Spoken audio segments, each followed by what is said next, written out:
गर्मी की छुट्टियों में दादाजी के पास गांव घूमने आया। बालक उछलते कूदते दादाजी के पास पहुंचा और बड़े गर्व से बोला, दादाजी, जब मैं बड़ा हो जाऊंगा ना, तब मैं एक बहुत सफल आदमी बनूंगा। क्या आप मुझे सफल होने के कुछ उपाय बता सकते हैं? दादाजी ने हाँ में सिर हिला दिया और बिना कुछ कहे लड़के का हाथ पकड़ा और उसे करीब की पौधशाला ले गए। वहां जाकर दादाजी ने 2 छोटे छोटे पौधे खरीदे और घर वापस आ गए। वापस लौटकर उन्होंने एक पौधा घर के बाहर लगा दिया और एक पौधा गमले में लगाकर घर के अंदर रख दिया। क्या लगता है तुम्हें, इन दोनों पौधों में से भविष्य में कौन सा पौधा अधिक सफल होगा? दादाजी ने लड़के से पूछा।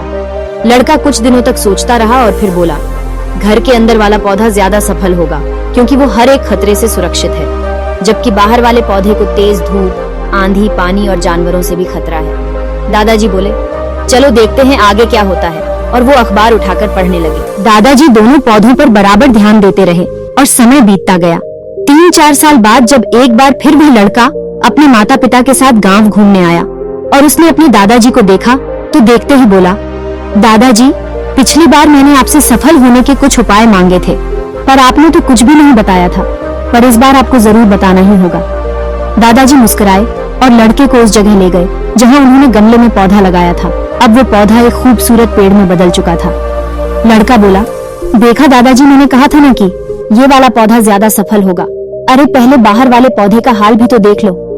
और ये कहते हुए दादाजी लड़के को बाहर ले गई। बाहर एक विशाल वृक्ष गर्व से खड़ा था। उसकी शाखाएं दूर तक फैली थी और उसकी छांव में खड़े राहगीर आराम से बातें कर रही थी। अब बताओ, कौन सा पौधा ज्यादा सफल हुआ? दादाजी ने पूछा। बाहर वाला लड़का कुछ शर्माते हुए बोला, लेकिन ये कैसे संभव है? बाहर तो उसे न जाने कितने खतरों का सामना करना पड़ा होगा। फिर कैसे? लड़का आश्चर्य से बोला आए और बोले, हाँ, बाहर वाले पौधों को बहुत सी मुसीबतों का सामना करना पड़ा, लेकिन समस्या का सामना करने के अपने फायदे भी तो है। बाहर वाले पौधे के पास आजादी थी कि वो अपनी जड़ें जितनी चाहे उतनी फैला ले, अपनी शाखाओं से आसमान को छू ले, और तुम जिस आंधी तूफान को इस पेड़ के लिए मुसीबत समझते थे, उसी आंधी तूफान ने ही आज इस पेड़ की जड़ों को इतना मजबूत बना दिया है कि आज एक छोटा सा आंधी तूफान इस पेड़ का कुछ भी नहीं बिगाड़ सकता।